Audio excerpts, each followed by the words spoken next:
दोस्तों नमस्कार। मैं शील खन्ना ई टेक्निकल जिज्ञासा से आपका स्वागत करता हूं। दोस्तों ये जो मेरा पार्ट है ये मेरा जो 12th पार्ट है उसके कॉन्टिन्यूएशन में है। 12th पार्ट के अंदर मैंने आपको इनकमिंग इंस्पेक्शन में पेपर और डुप्लेक्स के बारे में बताया था और इस पार्ट के अंदर मैं आपको गम और स्टिचिंग वायर के बारे में बता रहा हूँ। तो ये मेरा उसी का कॉन्टिन्यूएशन में है। आप 12 और 13 पार्ट को इकट्ठा देख सकते हैं। तो चलिए दोस्तों वीडियो को स्टार्ट करते हैं।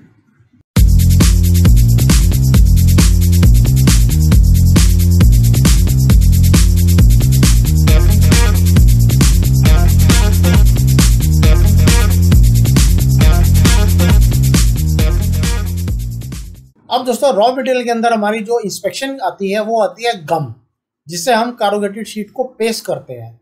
अब ये भी एक बड़ा इंपॉर्टेंट रोल करते हैं क्योंकि जब आप शीट को पेस्ट करते हैं तो आपस में शीट की जो बॉन्डिंग है वो अच्छी होनी चाहिए।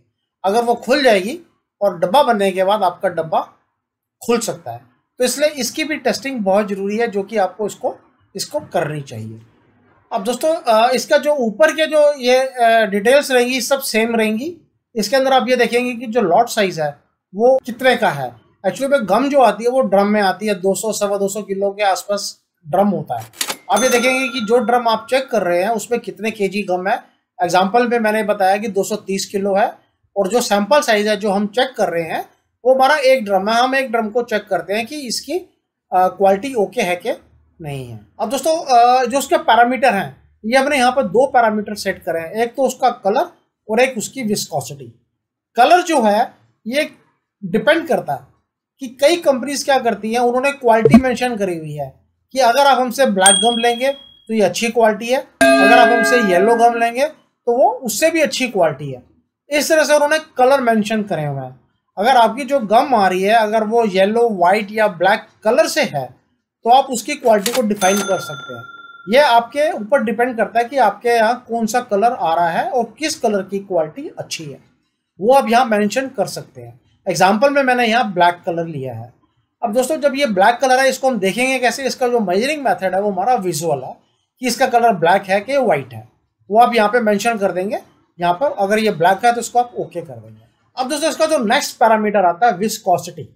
अब देखते हैं जो भी लिक्विड होता है, किसी भी तरह का लिक्विड, उसको नापने के लिए उसकी विस्कोसिटी कितनी है।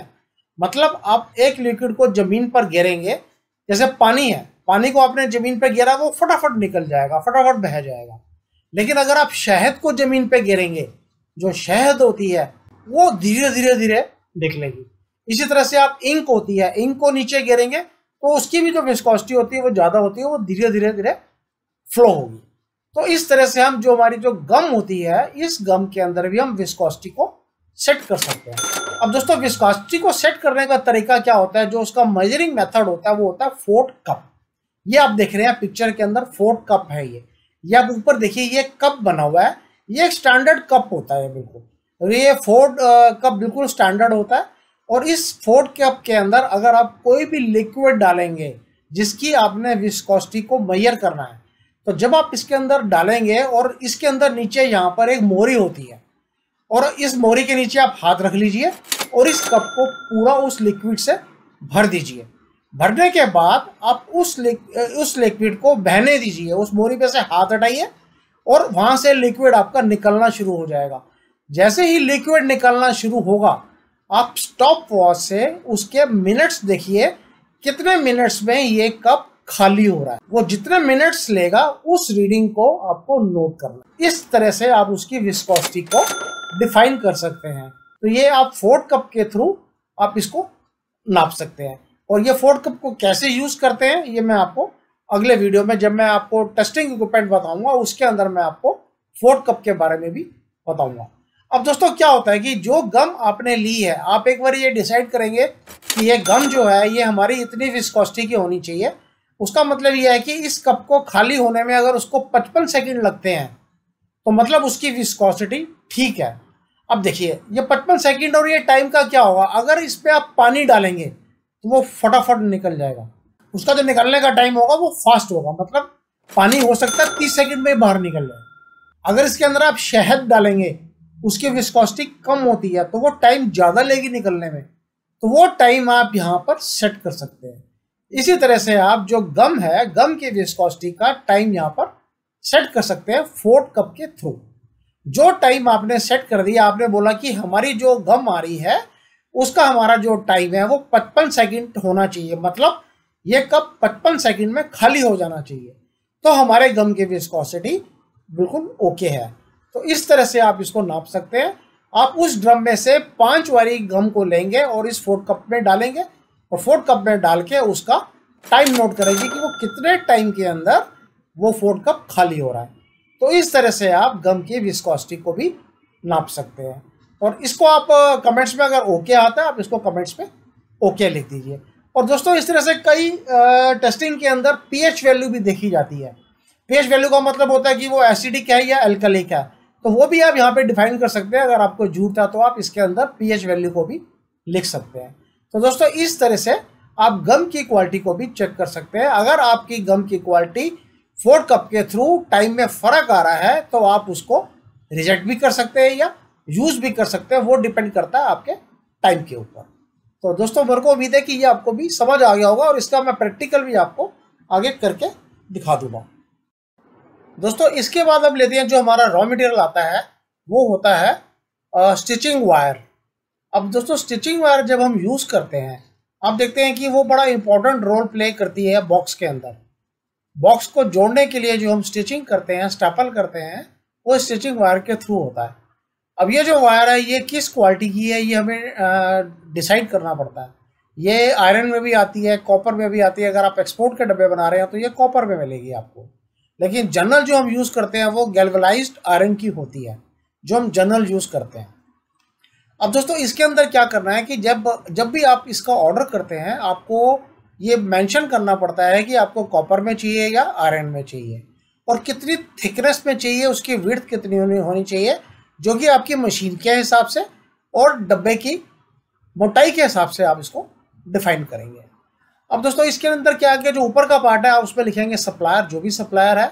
सैंपल साइज क्या होगा आपका, 1 या 2 रोल आप निकालेंगे, रोल में आती है ये, और उसको आप चेक करेंगे। अब इसका जो मेजरिंग मेथड होता है वो क्या होता है, इसको हम वर्नियर कैलिपर की हेल्प से चेक करेंगे। ये आप देख रहे हैं पिक्चर के अंदर, ये वर्नियर कैलिपर है। इस वर्नियर के अंदर ये जो बीच का पार्ट है, इसके अंदर आप उसकी थिकनेस और उसकी विड्थ नाप सकते हैं। जो आपने इस पे डिफाइन करी हुई है वो इस वर्नियर कैलिपर के थ्रू आप उसकी जो mm में जो उसकी थिकनेस है या उसकी विड्थ है, आप इससे नाप सकते हैं। तो इस वर्नियर कैलिपर की हेल्प से आप अपनी जो स्टिचिंग वायर है उसको मेजर कर सकते हैं। अब दोस्तों इसमें क्या होगा कि जैसे इसमें जो सबसे पहले हमें उसकी थिकनेस देखनी है।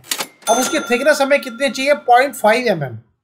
इसके अंदर टॉलरेंस भी होती है कि अगर 0.5 mm की आपको थिकनेस चाहिए तो उसमें 0.05 mm की टॉलरेंस भी होगी। मतलब अगर आप उस पर 0.5 प्लस या माइनस कर देंगे तो वो टॉलरेंस एक्सेप्टेबल है। अब उसको करने के लिए क्या होगा, वर्नियर कैलिपर में जब अपनी थिकनेस के लिए अपने स्टिचिंग वायर को लगाएंगे तो उसकी यहाँ पे आपको ऑब्जर्वेशन लेनी है कि उसकी ऑब्जर्वेशन क्या आ रही है। आप एक पिन की ऑब्जर्वेशन करेंगे 0.5 आ रही है, इस तरह से आप यहाँ पर उसकी थिकनेस को मेंशन करते जाएंगे और आप देखेंगे कि जो आपने ऑर्डर किया है वो आपके स्टैंडर्ड से मैच कर रहा है या नहीं कर रहा है। इसी तरह से दोस्तों जो स्टिचिंग वायर होती है उसकी विड्थ है, उसकी विड्थ को भी आप चेक करेंगे कि जैसे हमारे केस में एग्जांपल में जो उसकी विड्थ है वो 2.25 mm है, ये है कि नहीं है, इसको हम चेक करेंगे। और इसमें जो टॉलरेंस है वो प्लस माइनस की 0.01 mm की टॉलरेंस है। अब दोस्तों इसमें को भी आप वर्नियर कैलिपर से चेक करेंगे कि इसकी ऑब्जर्वेशन क्या आ रही है और उसको आप यहाँ पर नोट कर लेंगे। अब दोस्तों जो ये जो स्टिचिंग वायर मंगाते हैं, आपने देखा कि अगर तो गैल्वेनाइज्ड आयरन है, इसको आप कैसे चेक करेंगे, या आप विजुअली चेक करेंगे। विजुअल में क्या देखेंगे कि इसका ग्रेड क्या है, उस पर लिखा होगा ये फर्स्ट ग्रेड का है या सेकंड ग्रेड का है, और सेकंड होगा उसका मटेरियल क्या यूज किया हुआ है, जीआई। जीआई का मतलब होता है गैल्वेनाइज्ड आयरन, तो उसके अंदर जीआई है क्या नहीं है।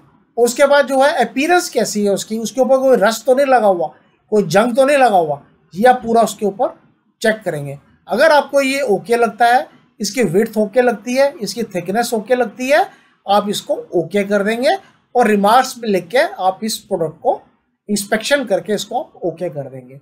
इसके अलावा भी अगर कोई पैरामीटर आप इसमें डालना चाहते हैं तो आप यहाँ पर इसको डाल सकते हैं। तो दोस्तों इस तरह से आप अपने जो स्टिचिंग वायर है उसकी भी इंस्पेक्शन रिपोर्ट बना सकते हैं। तो दोस्तों आपने देखा कि जो हमारे इनकमिंग इंस्पेक्शन होती है, जो हम रॉ मटेरियल लेते हैं, किस तरह से आप उसकी इंस्पेक्शन कर सकते हैं। जो मेजर प्रोडक्ट है उसकी मैंने आपको बता दिया है, और इसी तरह से आप अपने पैरामीटर सेलेक्ट करके किसी भी आइटम का जिसका भी आप चाहते हैं, ऐसे तो ये बहुत सारी आइटम्स है, प्रिंटिंग है, इंक है, प्लेट्स है, नेगेटिव है, पॉजिटिव है, बहुत आइटम्स है जिसकी आप इनकमिंग इंस्पेक्शन कर सकते हैं। लेकिन कैरोगेटेड बॉक्स में जो मेन पार्ट यूज होते हैं वो मैंने आपको इसके अंदर बताया। इस तरह से आप बाकी के आइटम्स की भी इनकमिंग इंस्पेक्शन रिपोर्ट जनरेट कर सकते हैं। और अगर आप इसको इनकमिंग इंस्पेक्शन करते हैं तो आपके जो बॉक्स के जो रिजेक्ट होने के चांसेस होते हैं वो ऑलमोस्ट निल हो जाते हैं। और अगर आपके पास कोई भी क्वेश्चन है इससे रिलेटेड, आप मुझे डिस्क्रिप्शन में मेंशन करिए, मैं आपका उसको आंसर दूंगा। और दोस्तों अगर आपको ये मेरा वीडियो अच्छा लगा हो, इसको शेयर और लाइक कीजिएगा। थैंक यू दोस्तों, थैंक यू फॉर वॉचिंग।